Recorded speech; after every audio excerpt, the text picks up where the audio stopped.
doing today. I think everyone feel great. Good vibes. Everyone is happy to try to come tomorrow and show all the quality we have, and everyone know we're playing home and we're doing well in home the couple game, and this is what we need to continue to do tomorrow. They feel good. I feel good. They're the ones that have got to get the job done. I think to their point, we've progressed nicely in the last couple of days. From what I can see, the guys have recovered well. They're ready mentally and physically for what will be an exciting and very illustrious occasion, I would say. Let's go to the third row right there. Yeah, Ben Wright with MLSsoccer.com. Hani, I think it was after the Minnesota game, just kind of looking forward to the semifinal. You said if you're in a semifinal and you're not thinking about silverware, you're doing something wrong. So I guess for you and Anibal, just thinking about the potential of lifting the first trophy in club history, what does that mean to you guys, and how are you feeling about that? Yeah, I think to lift the trophy, it's always something special, and you train your whole career, or you train since you're like a 3 or 4-year-old kid, like the real thing you want to achieve is to win something, right? And it's a new tournament. It was very good to us. We had a lot of exciting and good games here at Geodis Park. And in the end, we want to win it tomorrow. It's in front of our own fans. For the club, it would be a huge success, for all of us. So we are very excited. Yes, I think we are here to try to win trophy with that club. I think for us is the more important game we have in the 4 year in the history in that club, and everybody know. It's big game tomorrow for us, and like what Hani say, you always train to try to win something in your career, and we have that moment now, a special moment for us tomorrow, and we try to put everything we have in the game and in the body, and to try to win that game. Michele. Thank you. Hi, coach. This is for you. Michele Giannone from Univision and Turian. Like with Monterrey before the game, it was all Monterrey. For this game, it's all Messi. You guys feel disrespected? Thank you. I think disrespected maybe is a little bit too strong. I think we all understand the excitement and the energy wrapped around Miami and Lionel Messi, one of the greatest players, if not the greatest player of all time. So, and I don't think disrespected is the way to put it, but I think we all understand that the way people offer their opinions is that Miami are the favourites. Lionel Messi and Busquets and Alba, are going to be too much for us to deal with, and it sounds like in a lot of people's minds it's a foregone conclusion, and we're certainly there in the race tomorrow to try and prove people wrong.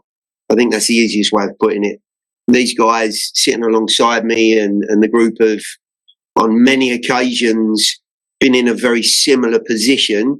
You've just mentioned the Monterrey game. I'm sure if I could read the Mexican media, they'd have been saying the same about the Club America game. So it's really no different in our minds and how we've prepared to any of those games. We're at home. We're in good form. The players are confident. They're in a great place. And that's always a good position to be going into a final. Next question in the room, please. Let's go right here to the gentleman in the middle.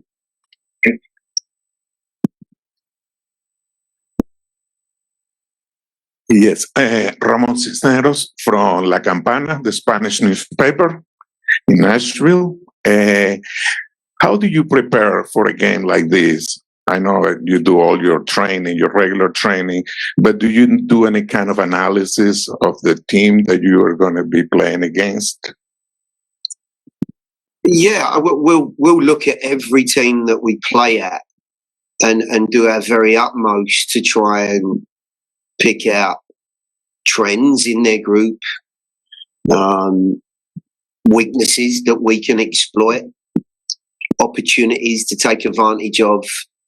I can honestly say, with the footage that I'd looked at of Miami, it was very difficult to try and, create what might be a template for the group to work from. But I think that is in keeping with the quality of the players that they have, especially the 3 new signings. They're world-class players, and they're difficult to work out and actually pinpoint they're going to do this and exactly that. That's not what world-class players do. That's why they are world-class.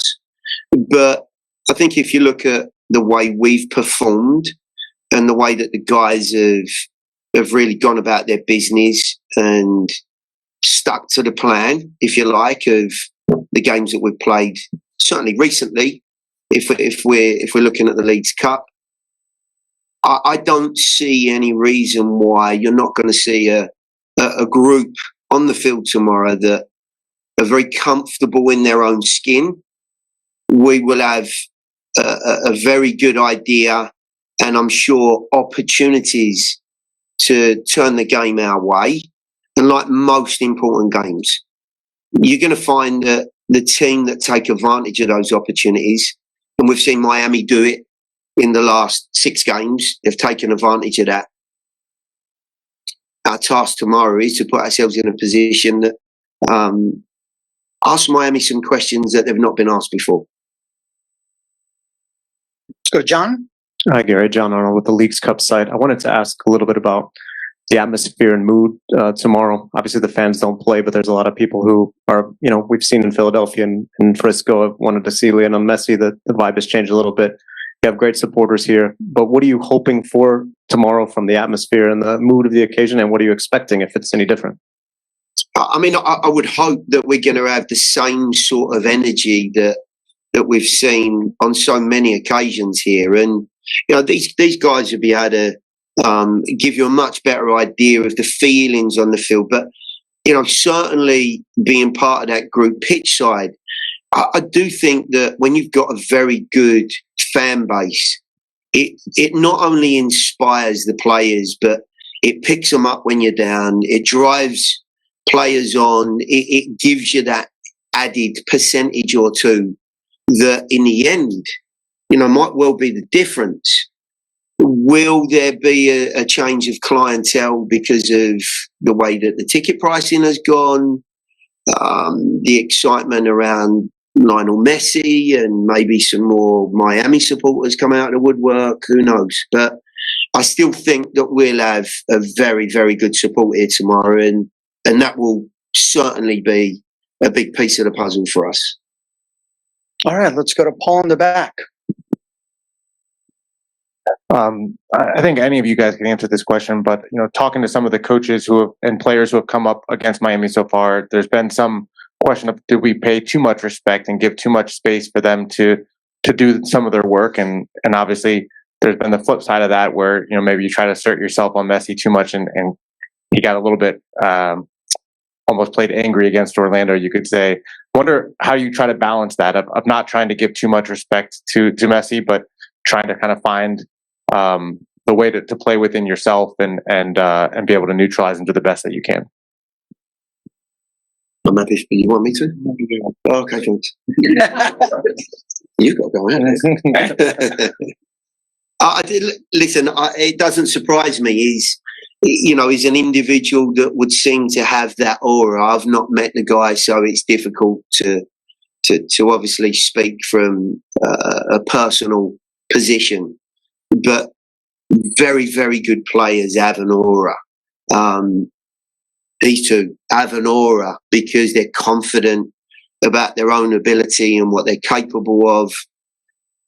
There certainly have been some moments in the game that I've watched against some teams that we've run into and understand, quite in depthly in the way that they play, what they're about, their personalities. And there seems to have been, maybe a little bit of a standoff and like you say, be in awe of certainly Lionel Messi and what he's capable of. I also think at the moment there's a bit of a protective shield around him as well. And I understand that too. The position that the league's in, the investment that's been made in one individual. I get that to a point. But I think, in the modern game anyway, you don't see the sort of physical contact that you might have seen even 10 years ago. Players are very, very well protected now. And I hope tomorrow when we go out there in that competitive arena, the referee just, officiates the game as he normally would. Because it's one thing saying that an individual is enormously capable and creative and can change games. But it's another thing saying, okay, this guy can actually be the difference in where this cup's going to go. And guess what? You're actually not allowed anywhere near him. That will be very, very tough. But no two ways about it. The guys sitting here and the team are going to have a new challenge in front of them. All I can say is that knowing the players in the locker room and understanding the environment where we've come from, some of the difficulties that we've had to endure as well as a new organisation, I don't see any way, shape or form that the game isn't played how we would like it to be played. And if, unfortunately, we're not good enough, that's something completely different. Let's go to the gentleman in the back. There we go. This is for Anibal and Honey. You both have been in pretty high intensity matches. You've both been in cup finals and stuff like that. For the players in your squad who haven't been through that, what is the message? What are you trying? How do you explain this occasion to them, and maybe a way where they can play the game rather than the occasion? Yes, I think everything is about confidence and try to give the confidence, try to believe, in all the work we do in the past couple games, because I think we don't need to change too much, in the way why we play, in the way why we win the game, and also the effort all the player put during the field in that League Cup special. Is incredible, and I think we don't need to change too much, because if we start to thinking too much about individual players like Messi, Busquets, or Jordi Alba, or all the players they have, and I think we can take in trouble, because it's difficult to change in one game so fast. This is why I think if we stay in the same level we have play all that game, I think for sure we take something for that game. Yeah, I think we have to trust in our abilities, and the most important thing is that we win this game, and that we are fighting, and that we are not like just be shy, or that we have regrets when we're stepping off the field.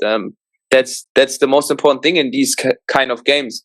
We all know that these are important, but the biggest mistake we can make that we have some regrets after the game. We have to put everything in, and that's what we all wanted. We wanted to lift the trophy, and to win a trophy is never easy. Then you play against maybe the best player of all time. It would be not easy, but you have to overcome that to win a trophy. It's a good challenge for us, and if we win, we will be very proud of it. We have one last question in the room, Katie, right there, and then we'll go to a couple questions on Zoom. Go ahead, Katie. For the guys, you've welcomed in your new teammate in Sam, and quite an impact he's had. If you guys could both speak about just what kind of impact Sam's had on the field for the games, and what type of teammate he's like, and I guess how he complements the both of you, and what you guys are able to do.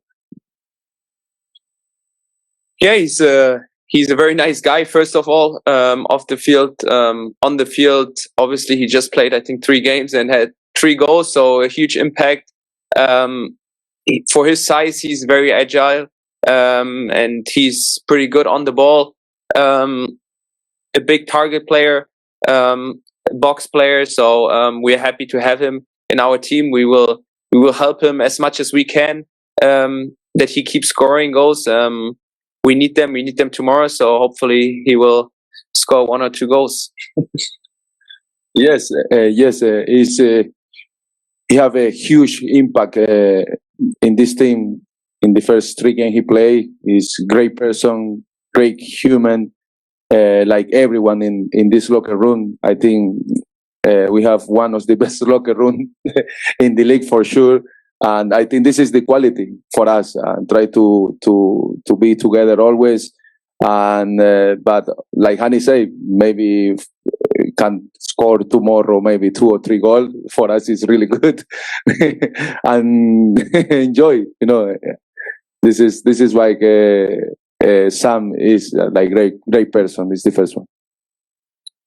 All right, let's go to Zoom. We're going to go to Claudio Villalobos, please.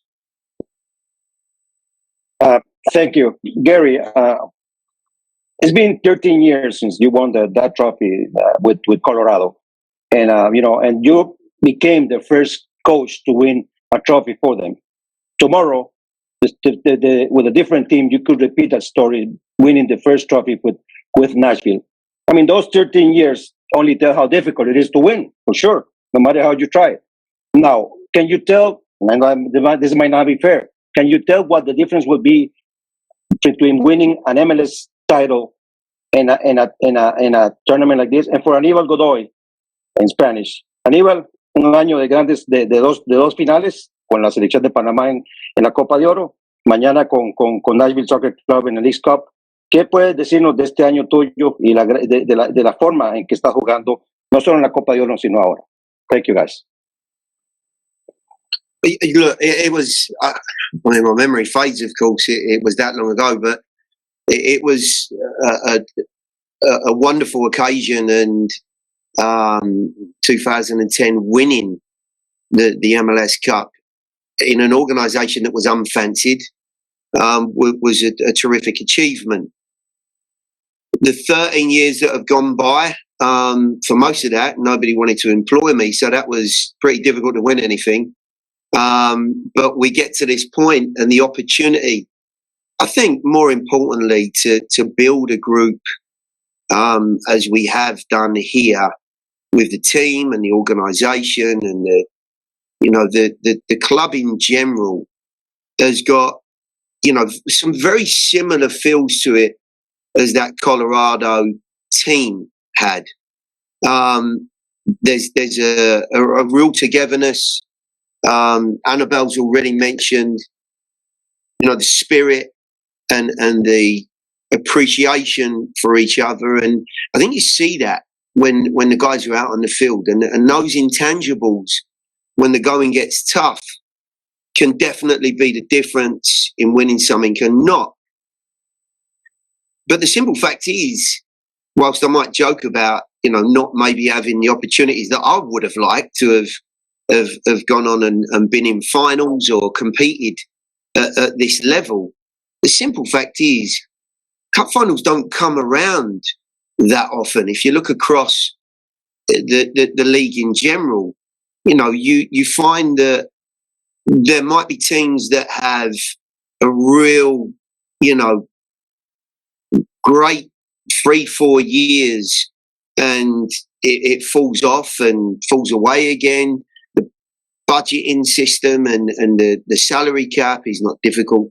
It's not easy, to deal with, to keep teams together. So therefore, I think we have to generally look at the fact that we've done a very, very good job here in a short space of time to put ourselves in a wonderful position where, to your point, Claudio, we get the chance to lift the first bit of hardware for the club. And I know I'm speaking from a purely coaching standpoint, but I know these guys and all of the players would want nothing more, of course, at this point than to be able to walk around that field at the end of the game on Saturday and you know, not only thank the fans for what they've offered and the way that they've supported the group, but actually to have some tangible silverware to go with all of their efforts and quality football. ¿Español? Sí, por favor. Sí, sí. Hola Claudio. Sí, creo que ha sido un verano muy movido para mí en lo personal, como lo dice, creo que Copa Oro, Nation League, ahora aquí esta League Cup, como lo mencioné en un rato, creo que ha sido muy movido, pero interesante y bueno para mí, no perder esa forma y poder estar disputando una final más en prácticamente 2 meses. Creo que una bendición y ojalá Dios quiera me dé la dicha esta vez de poder ganar el título. No lo pude conseguir con Panamá, pero bueno, así es el fútbol y estoy aquí. Ojalá mañana podamos levantar ese título aquí en casa. Bueno, vamos a la última pregunta. Let's go to the last question. We're going to go to Zoom to Manuel Medina from TJ Sports. Hola, ¿qué tal?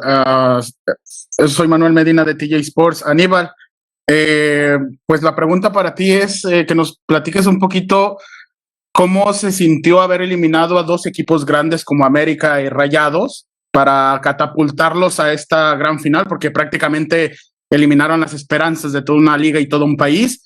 Y obviamente también, si me puedes regalar una opinión en español sobre lo que es enfrentarse a Lionel Messi, el Inter Miami, que es Busquets, Jordi Alba, etcétera, etcétera, en esta gran final. Muchas gracias.